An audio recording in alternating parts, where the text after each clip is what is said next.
Welcome back, everyone. I'm Bailey. And I'm Raquel. And this is the Whole Shebang podcast.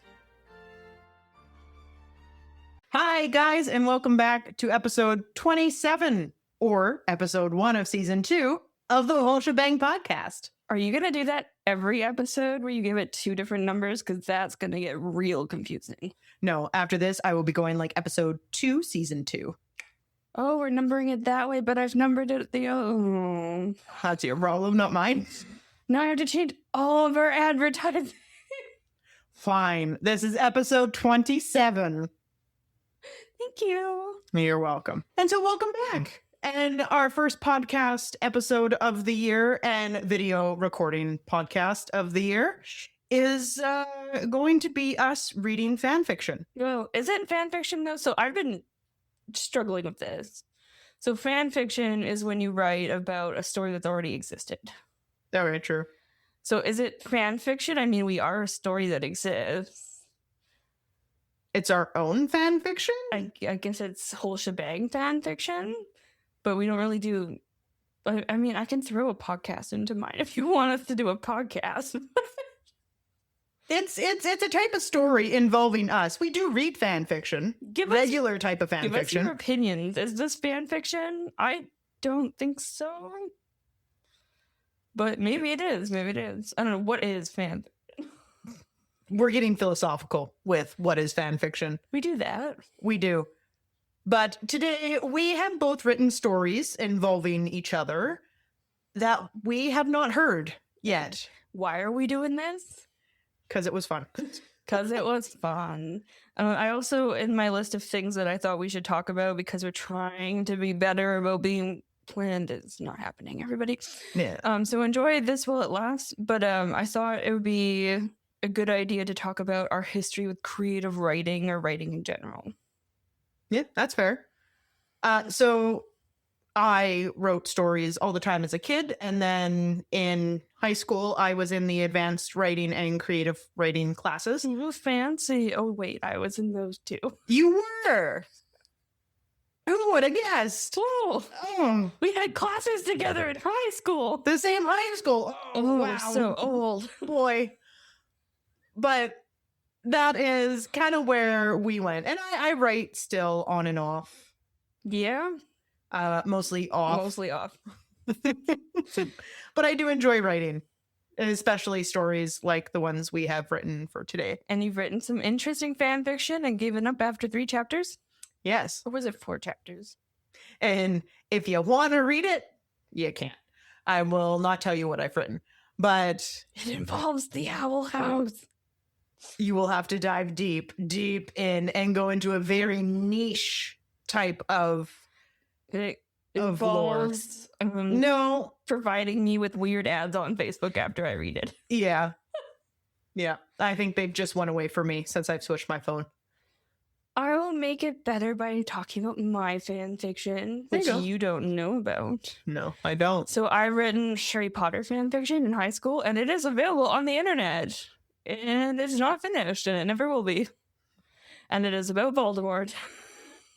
Because, villains. I'm also, sorry, Judy, been writing a fanfiction, Avatar The Last Airbender, for Judy that has taken over a decade and is over 600 pages worth of fanfiction, which Bailey has heard all of, and she can attest to how cringy it gets. It's dedication. It's cringy. As in terms of creative writing, I also did creative writing in university. Which was mostly just writing poems because I didn't have time to write entire short stories. I don't know who has time to write entire short stories every single week to share with the class, but there are people who did that, and I am impressed. I am not one of those people, so I got really into weird poetry, and I think the favorite of mine that maybe I'll read one day to humiliate myself on this podcast is about a worm dying on the ground. Fascinating. Thank you. Yes, it was very dark. Very dark. Sounds very dark. My prop loved it. I don't know. I thought it was terrible. Otherwise, I write academically, but that's very different.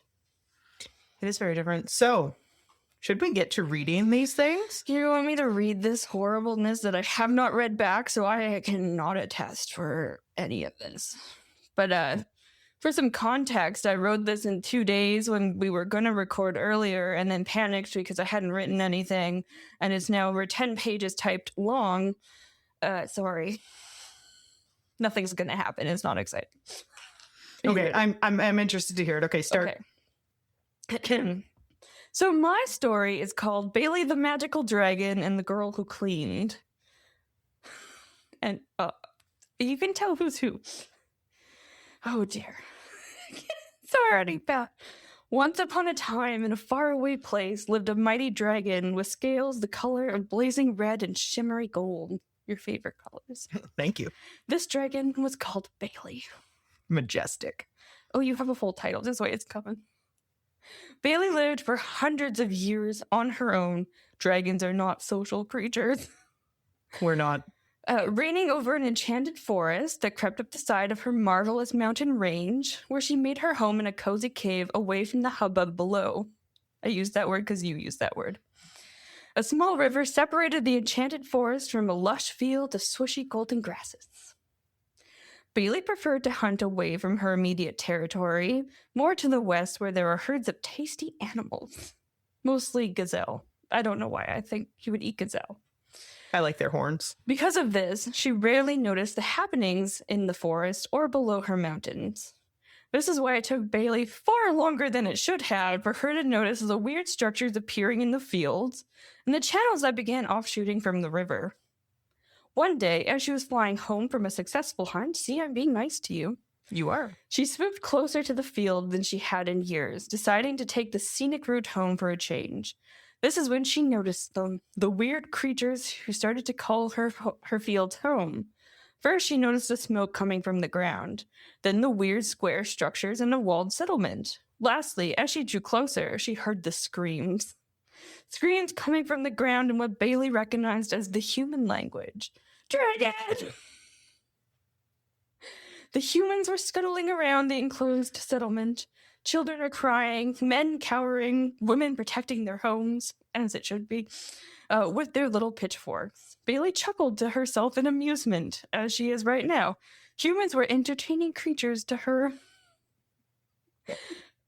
She landed outside the settlement and spoke in a booming voice that carried across the lands.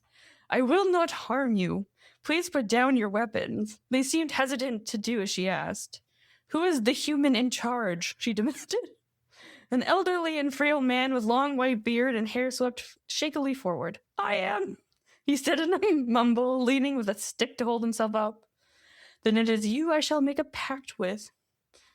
Just jumping right into the deals, Bailey declared, amused by all the other humans peering at her below with their tiny weapons. A pact? He stuttered in confusion. The others began to murmur. That's right. I believe all living things should be allowed to safely live in my domain, and so I shall make you a vow. She lowered her head towards the human. I shall leave you and your settlement alone. I will even offer you protection as long as you meet my conditions. You may live on my land from here until the river, setting your boundaries, good. Do not enter the forest. You will perish there. On the first day of every new moon, you will leave an offering at the entrance of the forest. 5 plump sheep should do. If you do not meet my conditions, I will burn everything to the ground and eat you all. How did I the like terms that sound? condition. I like that I condition. think that's fair. 5 plump sheep is not a lot. It's extravagant, but it's not a ton. It's fair. I'm being fair. And you're not eating them, so they should just be happy.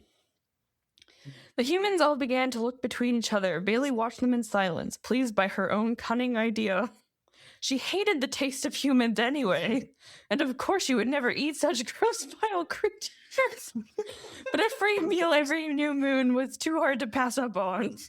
See, now you're cunning. Look and see, I hold you in such high regard. We agree to your terms, great dragon, the old man yelled to her and bowed.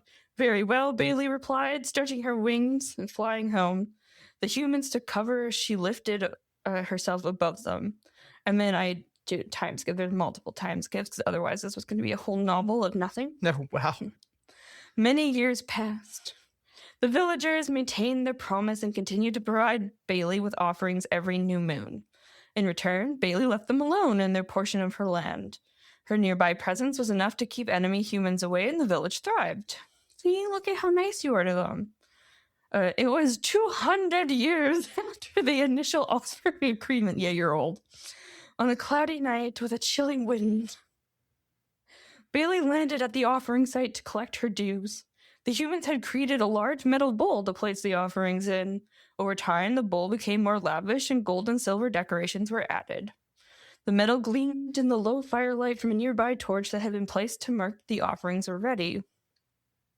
Without looking, as she does, Bailey reached her front claw into the bowl and scooped up the offerings. She gripped them in her claw and took off towards her cave, just like she had every other time. She noticed the offerings felt slightly different than usual. She could feel the fluffiness of the sheep's wool, but there was something else, something she couldn't identify. She put the offerings in an enclosed rock formation near the mouth of her cave so the sheep wouldn't run away. And then she curled up for a night's sleep without looking. Clearly, you just forgot. When she awoke the next day, yawning and stretching, she felt a rumble in her stomach. She loved the morning after offering day. It meant she didn't need to hunt for breakfast. She went to where she had left the offerings, the wool of the sheep standing out against the smooth rock wall behind them. She grabbed one and ate it, feeling pleased with her easy meal. Just eating those sheep live. It was then that she remembered the weird feeling offering, and she heard the slightest whimper from the cavern floor. She peered down into her rock formation and saw a small wrapped package bound in a rope. She further noticed that there were 2 less sheep than usual. Okay, apparently you're not counting your sheep either. Whatever this offering was, the humans must have meant to replace the other sheep. She inspected it curiously. The package was shaking slightly, showing her that it was still alive. She gently used one claw to open it, and to her shock and surprise, a human rolled out. "Please don't eat me!" the human shuddered, trying to crawl as far away from Bailey as she could. "I don't eat humans," Bailey mused. The frightened human didn't look convinced. "The ancient stories say that if a dragon doesn't get her offerings, the kingdom will be destroyed and the dragon will eat all the people," the human stuttered, shaking more violently. "Stories are often exaggerated, especially when passed down with creatures with such short lifespans," Bailey chuckles. The human still looks unconvinced. "Are you yawning by my story?" Dang. I'm very sleepy from having to deal with this girl already. Yeah, that's me, by the way. "But do you want me to eat you?" Bailey asked curiously. The human looked appalled. "No, of course not." Bailey could tell the human was starting to relax a little. This is where you introduce yourself. She says, "I am Bailey the Magnificent, dragon keeper of this land, known as the Sky's Fire, who protects the great enchanted forest, secret keeper of the mountains of thunder, master of the sun's eternal blaze." Wow. "See, yeah, who are you?" she asked, while puffing out her chest to make herself look more impressive, which she was just doing. I'm Raquel. I don't have any flashy titles, just a poor girl who was picked as an offering." She shuddered again, still pressed as far away as she could against the wall of the cave. "Why would the humans give up one of their own as an offering?" Bailey asked, slightly confused. I think that's a fair question. Too many mouths to feed in the kingdom and not enough sheep." Raquel said, sounding a little rehearsed. "It's what they told me anyway." "I see." Bailey thoughtfully looked around. "Feel free to leave anytime." She turned away from the human and made room for her to flee. To her surprise, the human looked at her with confusion. "Oh, I suppose you can't fly down to the edge of the forest. I forgot how useless your human legs are." "Can you take me down the mountain?" Raquel asked thoughtfully. "If the kingdom is willing to offer me to a dragon as its lunch, I don't think it would be the safest for me to go back there exactly. Can we go a little further away?" And Bailey says, "I suppose I could do that, but not today. Today is my day of relaxation. Tomorrow, I will bring you somewhere far away from that human kingdom." Bailey yawns, settles into the floor of the cave, and says, "Try not to break anything while I sleep." as she yawns again. It's because you keep saying yawn. Yawn. And there's a little time skip. Bailey had slept for hours, which she clearly needs to do now. The new moon made her tired. It took her a few moments to remember that there was a human freely roaming around her home. She looks around and can't see her anywhere. Maybe the human left and tried to make it down the mountain itself. Not her problem anymore if that was the case. She heard a clanging noise coming from behind her in one of her caverns where she contained her treasures. What was that, she wondered. Bailey moves towards the cavern where the noise came from, and she can hear even more clanging as she draws nearer. When she poked her head into the doorway, the sight that met her made her skin crawl. "What are you doing?" she demanded. The human was sitting in a pile of treasures with 4 piles in front of her. "Oh, you're awake," the human said, looking a bit guilty. "I wanted to surprise you. As a thank you for not eating me, I decided to clean your home. I noticed all your treasure is unorganized, so that's what I've been doing." This whole story is just calling you out for your disorganization. "It is organized, though," Bailey said stubbornly. "I can find everything I want or need." Which is her argument, by the way. This is a real conversation. I can. The human Raquel shook her head. "It isn't organized, though. Look, I'm putting all the gold into one cavern and all the jewels into another." "What about the things that have jewels and gold?" Bailey said rather smugly. "Those obviously get their own room," Raquel said, as if that wasn't obvious. "Do dragons not organize their stuff?" No. "We do, but treasure does not need to be organized." "Yes, it does. Look," Raquel got up and dragged something from behind a pile of treasure. "You have old animal bones just lying here with all of your gold." She dropped a pile of sheep bones at Bailey's feet. "I had wondered where those went," Bailey said thoughtfully. The human gave her a knowing look, which she did not like. "It doesn't matter. Don't touch my stuff. Your stuff is a mess." Raquel replied, looking at Bailey with a look of pity. "Let me sort it out." "No," Bailey said. "Let's get you out of here, shall we?" Bailey tried to steer the human away from her treasures. "But I can make it nicer in here. A majestic dragon such as yourself should have a clean den." Bailey sighs. "Fine, you have one day." She stormed away in a huff, and Raquel went back to sorting. And here's gonna end it, and then I was like, this is a boring ending, so I kept going. We're not even halfway through yet. Oh my god. One day turned into a week, which turned into 1 month. Raquel sorted all of Bailey's belongings and treasure, and Bailey provided food and water for her. Bailey wondered if she had adopted the human as a sort of pet. She hoped that wasn't the case. The human was demanding and staring. Raquel had quickly lost her fear of Bailey and acted like the master of the house, ordering Bailey around. Here it comes. One day, Bailey was looking for a ruby she had gotten not too long ago. Today was the day she was visiting her dragon parents, every 100 years or so. And she wanted to show it off to them. No matter how hard she looked, she couldn't find it. She remembered putting it on top of a pile. But Raquel had clearly sorted out that pile, and now she couldn't find anything. "Where is my ruby?" she asked. "Which one?" Raquel asked her back, cleaning up the sheep bones from today's breakfast. "The large one I got last week. I put it on top of the pile in the first room." "You mean the room meant for gold?" "I moved it to the ruby room." Bailey sighed angrily, meandering further into her den, looking for her ruby, muttering under her breath in clear annoyance. When she looked into the room, her heart dropped. The room was full of rubies. "Which one is the new one?" she yelled at Raquel. "On top of the pile." Bailey looked at the top of the pile. There was a bunch of large rubies. None of them looked quite right. Raquel appeared beside her. "It's that one there." She pointed at Bailey, squinted. "Are you sure?" "Yes, of course I am." Raquel grabbed it and handed it to her. She took it reluctantly. "I'll be away today. Don't do anything you're not supposed to," Bailey says, backing out of her den and spreading her wings to fly off. It had been a month of the human's constant nagging and complaining. She took off and flew through the skies towards her family home, ready for a much-needed break. This is very accurate, isn't it? Mm-hmm. Very. Her visit with her parents was uneventful. I was going to make that a full part of the story. I decided it wasn't worth it. They were impressed with her ruby. Good.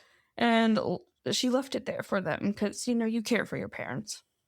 She decided to take the scenic road home and flew over the field where the human kingdom had grown. At first, and I accidentally typed that as at thirst, she didn't notice much, but then she saw that the river was getting a little smaller. She decided to land for a quick drink before heading home. The sound of hooves fills the air, and a group of knights rode towards her, pointing swords in her direction. She assumed they had been caught by surprise by her sudden appearance. Normally, the humans always leave her alone. "You, dragon!" Me? shouted the one at the front. "Are you the dragon who governs this land, who offerings are made?" he demands. "Yes, of course I am," Bailey replied. "I shall be off in a moment." She took a drink from the river and heard the murmurs of the knights. Their voices sounded louder than they thought. She assumed they weren't aware that she could hear them. They sounded confused. "I thought the dragon slayer was supposed to kill the dragon," one of the knights whispered to the other. That's me, by the way. "She was. You don't think the beast ate her, do you?" "I mean, it sucks she couldn't slay the dragon, but it's not like any of us cared. That woman was more work than she was worth anyway. We'll slay the dragon ourselves and become heroes." The knights charged towards Bailey. They didn't make it very far, however, as the moment Bailey looked at the horses, they stopped dead in their tracks. The knights started kicking and screaming at the horses. "Why won't you charge?" one crooked knight yelled at the horse. "All living things born here know that I am the protector of the land. Only you humans seem to have forgotten your place," Bailey said, spreading her wings as she rose above them. "For this assault, I shall destroy your kingdom. You have broken the ancient vow. You have now one day to leave the land before I rain my fire upon your kingdom." "At least you're nice. You're given them a day." I give you one chance. She flew away in a huff, leaving behind the baffled knights below her. The dragon slayer, they had said. Did they mean that annoying human in her house? They must have, she sighed. Raquel greeted her as she always did at the entrance of her cave. "Welcome home, Bailey the dragon," she says with a smile. "Did you have a good time with your family?" "Yes," Bailey hesitates. "The knights of the kingdom attacked me on my way home, though. It seems they want me dead." "Something about a dragon slayer?" Raquel got visibly paler. "Oh no," she was in a big shock. "You're the dragon slayer, aren't you, Bailey?" asks. "At least you're blunt and forthcoming." Raquel sighs. "Yes, I suppose I am." She looked at Bailey without fear. "Go on then, eat me." You've been handling my sheep. Bailey looked at her curiously. "How are you supposed to kill me?" Then she chuckles. "I mean, you had to have had a better plan than driving me to madness, moving all my stuff around, I hope." Raquel smiles. "Dragons are very predictable creatures. They don't kill without cause. Neither do I." She added as an afterthought and shrugged. "I gained the name Dragon Slayer because I made evil dragons disappear. Really, though, it's other humans I can't stand. I'm a double-crosser. They hired me to kill their dragons, which they claim are a problem, but in reality, I moved to remove the corrupt leaders of the land and help the dragons along the way." "And I'm supposed to believe you," Bailey says, skeptical. "No, but you won't hurt me either." Raquel sits on the cave floor, crosses her legs and her arms, and stares at the dragon. Dragon and girl study each other seriously. "If what you say is true, why not just tell me in the first place?" Bailey asked. Raquel looked guilty for a moment. "I meant to. Once I heard you weren't actually an evil dragon, but, well, I may have gotten a bit distracted." "Distracted?" "Organizing. You have a lot of nice things."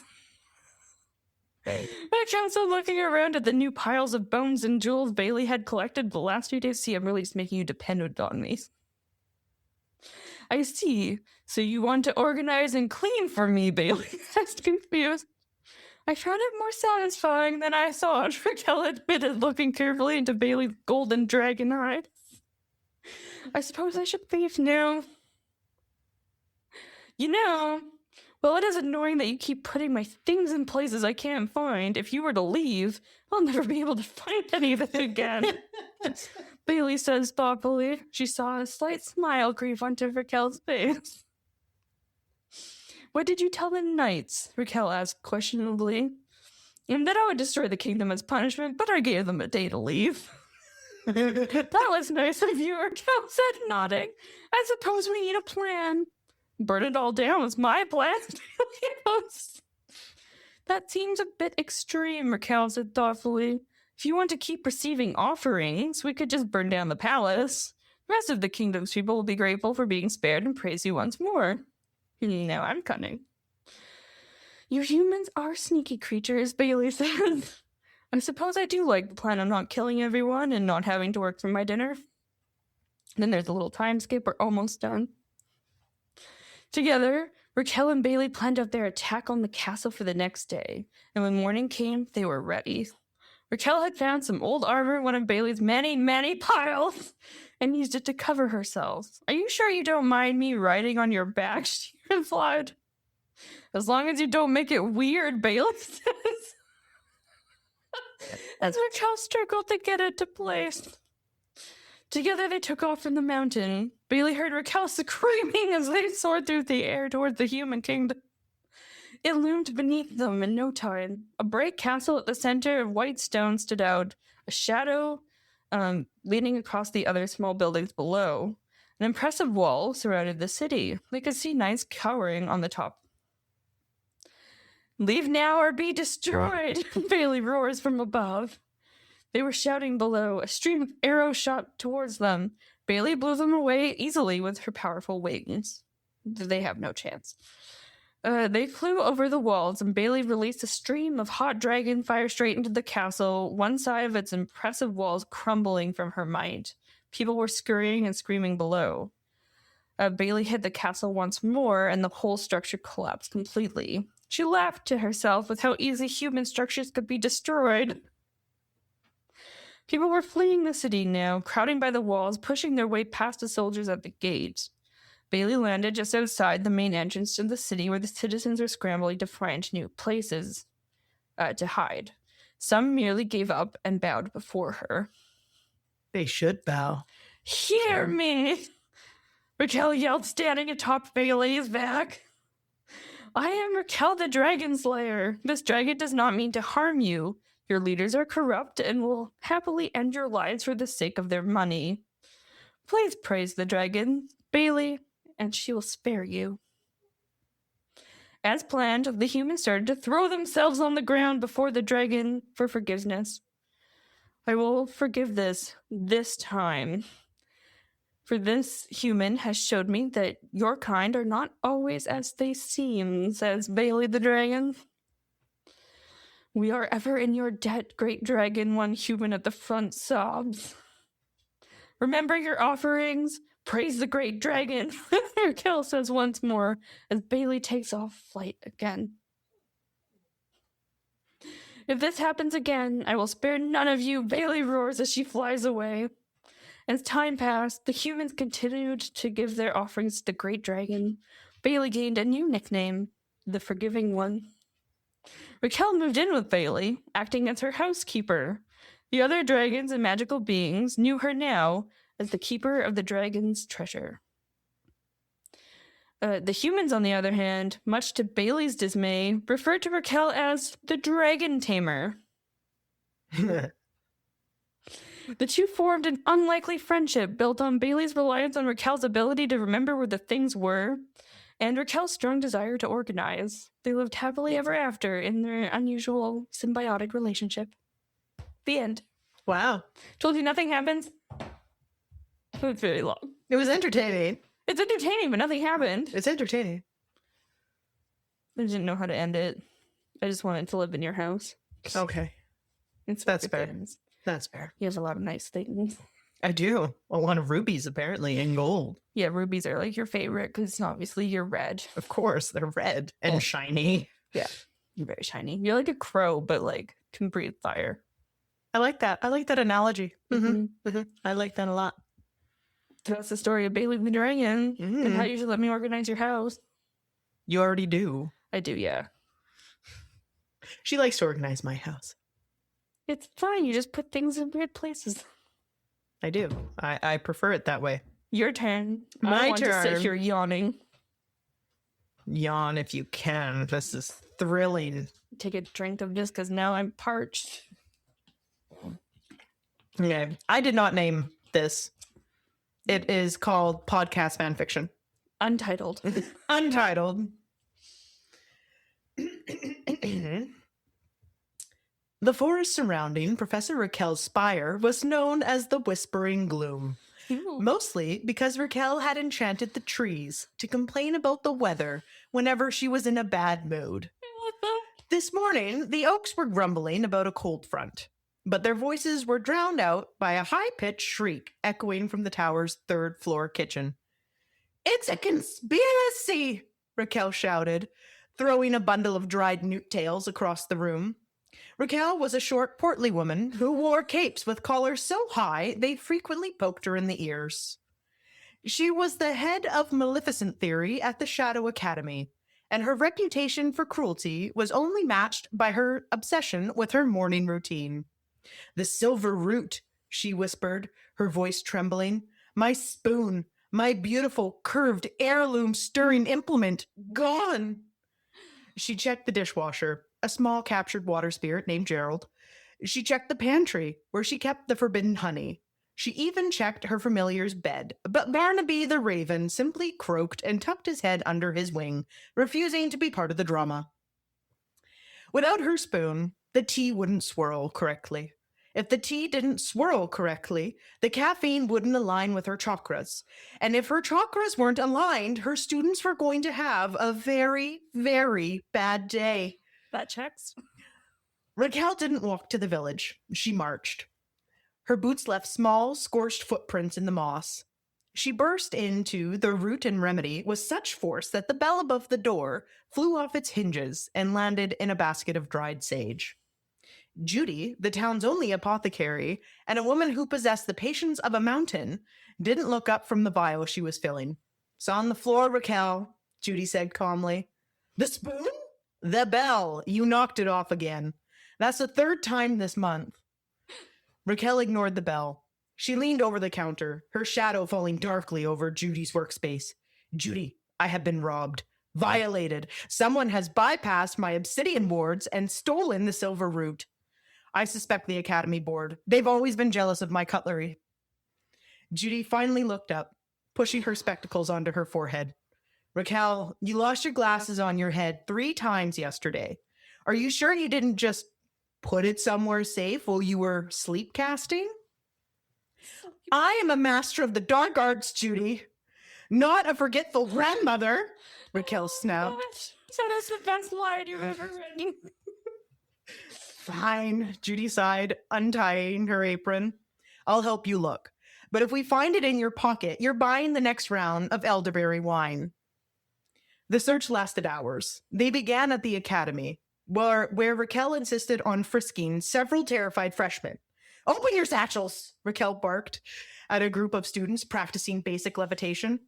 "If I find my silver spoon in your possession, I will turn your textbooks into aggressive hamsters." The students scrambled away, but no spoon was found. They moved to the Forbidden Grove, then back to the tower. They checked the lost and found dimension, a swirling vortex of single socks and rusted keys, but the silver root was not there. By noon, the sun was high, and Raquel was reaching a level of despair usually reserved for Shakespearean tragedies. "It's gone," Raquel moaned, sitting on the stone steps of her porch. "My authority is stripped. How can I fail a student for lack of precision when I can't even keep track of a utensil?"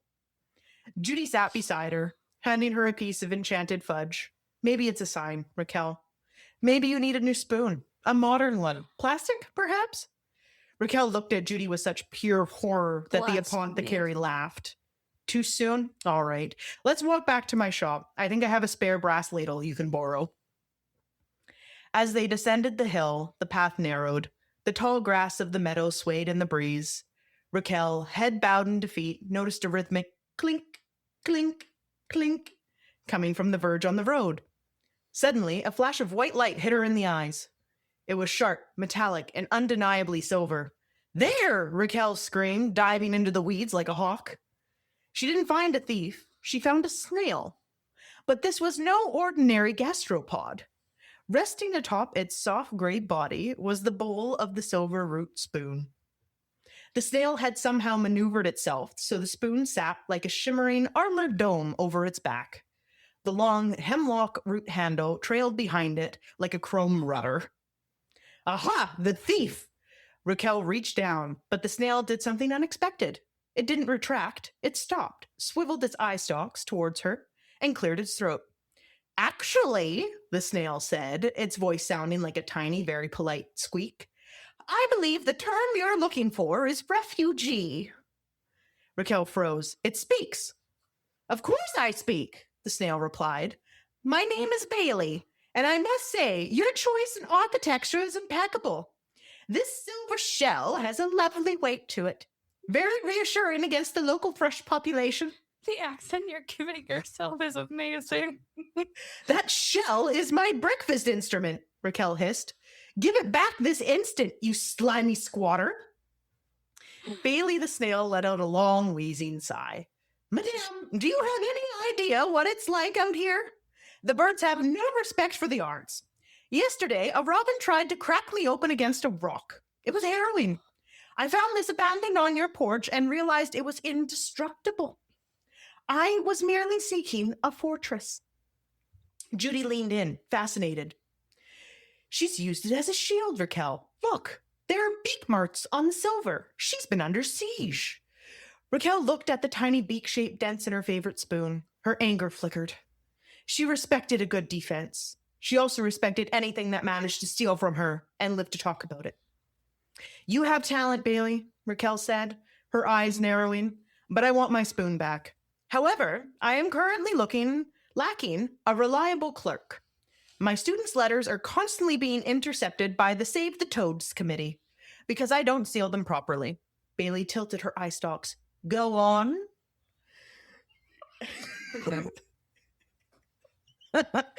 You need a shell. I need a secretary who can produce a high-quality natural adhesive and who isn't afraid of a little dark magic. If you can move into my tower, I will commission the goblins to forge you a real shell made of enchanted titanium. In exchange, you will spend your afternoons sealing my correspondences and filing my F grades. Bailey seemed to consider this. Will there be strawberries? The organic kind? Not the ones grown near the radioactive swamp? Only the finest, Raquel promised. 10 minutes later, Raquel was back in her kitchen, her silver root spoon finally back in her tea. After a very thorough scrubbing, Bailey was perched on a stack of parchment at the end table. She was currently sliding across the flap of an envelope, leaving a perfect, shimmering trail of slime that hardened into a seal stronger than any wax. Excellent work, Bailey, Raquel murmured, taking a long, satisfying sip of hemlock tea. Thank you, Professor, Bailey replied, her voice muffled by a piece of high-grade lettuce. And if I may say so, the letter to Mr. Higgins regarding his explosive potion mishap. Your phrasing was particularly biting. Bravo, Raquel smiled, a genuine, wicked smile. It was going to be a very productive semester. And then I have written an extra. I just have some comments. Okay, do you want to hear the extra first, or do you want to comment? No, let's hear the extra first. Okay, the extra. Probably play into my comments. Yes, this is like a little PS, because I had so much fun. The sun began to dip behind the whispering gloom, casting long purple shadows across Raquel's desk. In the center of the mahogany workspace sat a stack of scrolls that smelled faintly of sulfur and failure. Now, Bailey, Raquel said, dipping her silver root spoon into a fresh mug of tea, let us see if the youth of today have any grasp of the fundamental laws of entropy. First up, Arthur Pringle. She unfurled the messy parchment. A small puff of green smoke drifted out from the ink. Raquel coughed, waving it away with a bony hand. He's tried to write a dissertation on spontaneous toad morphing as a means of travel, Raquel groaned. It's nonsense. He forgot 3-point variable for leg extension. Bailey, have a look. The snail glided across the desk, her silver shell now polished to a mirror finish, clinking softly against Raquel's inkwell. She paused at the top of her she paused at the top of the scroll, eye stalks extending until they were hovering inches from the messy handwriting. "Oh dear," Bailey hummed, her squeaky voice vibrating with disappointment. "He cited the Beginner's Guide to Warts. That was debunked in the 14th century. And look at his penmanship. It's like he dipped a spider in ink and let it have a seizure on the page."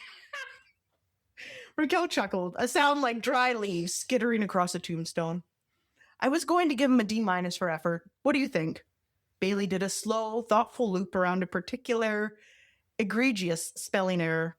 "Professor, if you give him a D, he will think there is hope. Hope is a dangerous thing for a boy who can't even balance a transmutation equation. If he attempts this spell, he'll end up as a very confused tadpole with human ears. I suggest a solid F, with a footnote regarding his lack of respect for amphibian biology."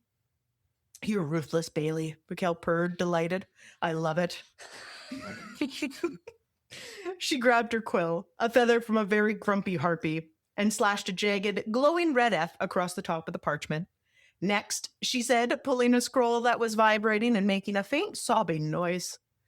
"Miss Alara Vance, she attempted a lullaby of eternal slumber. She submitted it as a music box."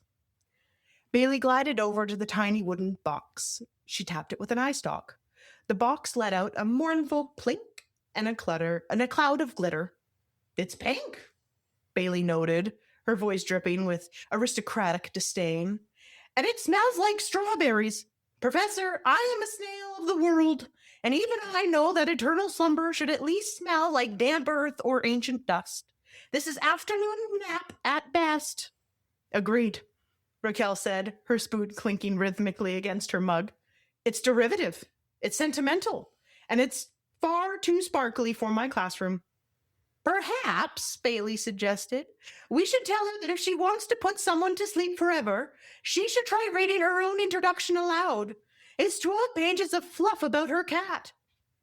Raquel laughed so hard she nearly dropped her tea. "Bailey, you are a treasure. Why did I ever bother with human teaching assistants?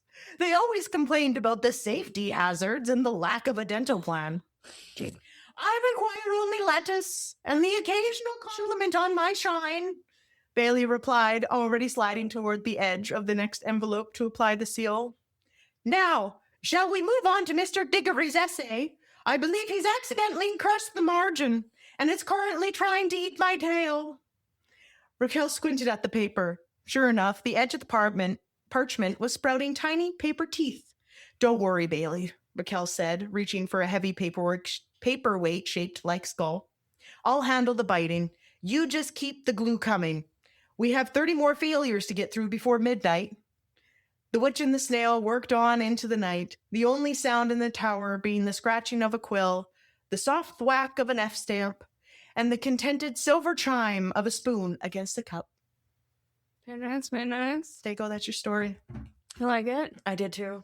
Very nice, very short. I enjoyed You it. could have yes. made it longer. I probably could have, but I wanted to keep it short and concise. I did not do that. I go all the way. You went all the way. Did you notice that we both turned you into some sort of magical creature? I did. And that I'm a human-like being in both of them? Yes. And that you're fully motivated just by food? Yes. I think these say a lot about our friendship right here. You're like, okay, and here I'm giving you sheep, and you're like, strawberries and lettuce. And it's just me bribing you with food to do things. And I do. And there's also calling me out on my OCD a little bit in both. A little bit. It's kind of scary how similar we made ourselves in this story. Completely different. I think it just means that we know ourselves well. Yeah. Food motivated OCD organizer. Yeah. Oops. They were good though. I quite enjoyed our stories. This was fun. We should do this again. We should. Let us know if you want more fan fiction. Do you want to hear more about the witch and the snail, or the dragon and the I can theater. write more. I can give you a whole tale about what you're doing at your parents' house. I could also write more. I thoroughly enjoyed writing you as a evil witch Crockety professor old lady. and me as your snail companion. That is the end of today's episode. Hope you guys enjoyed, and we'll see you next time. Cheers.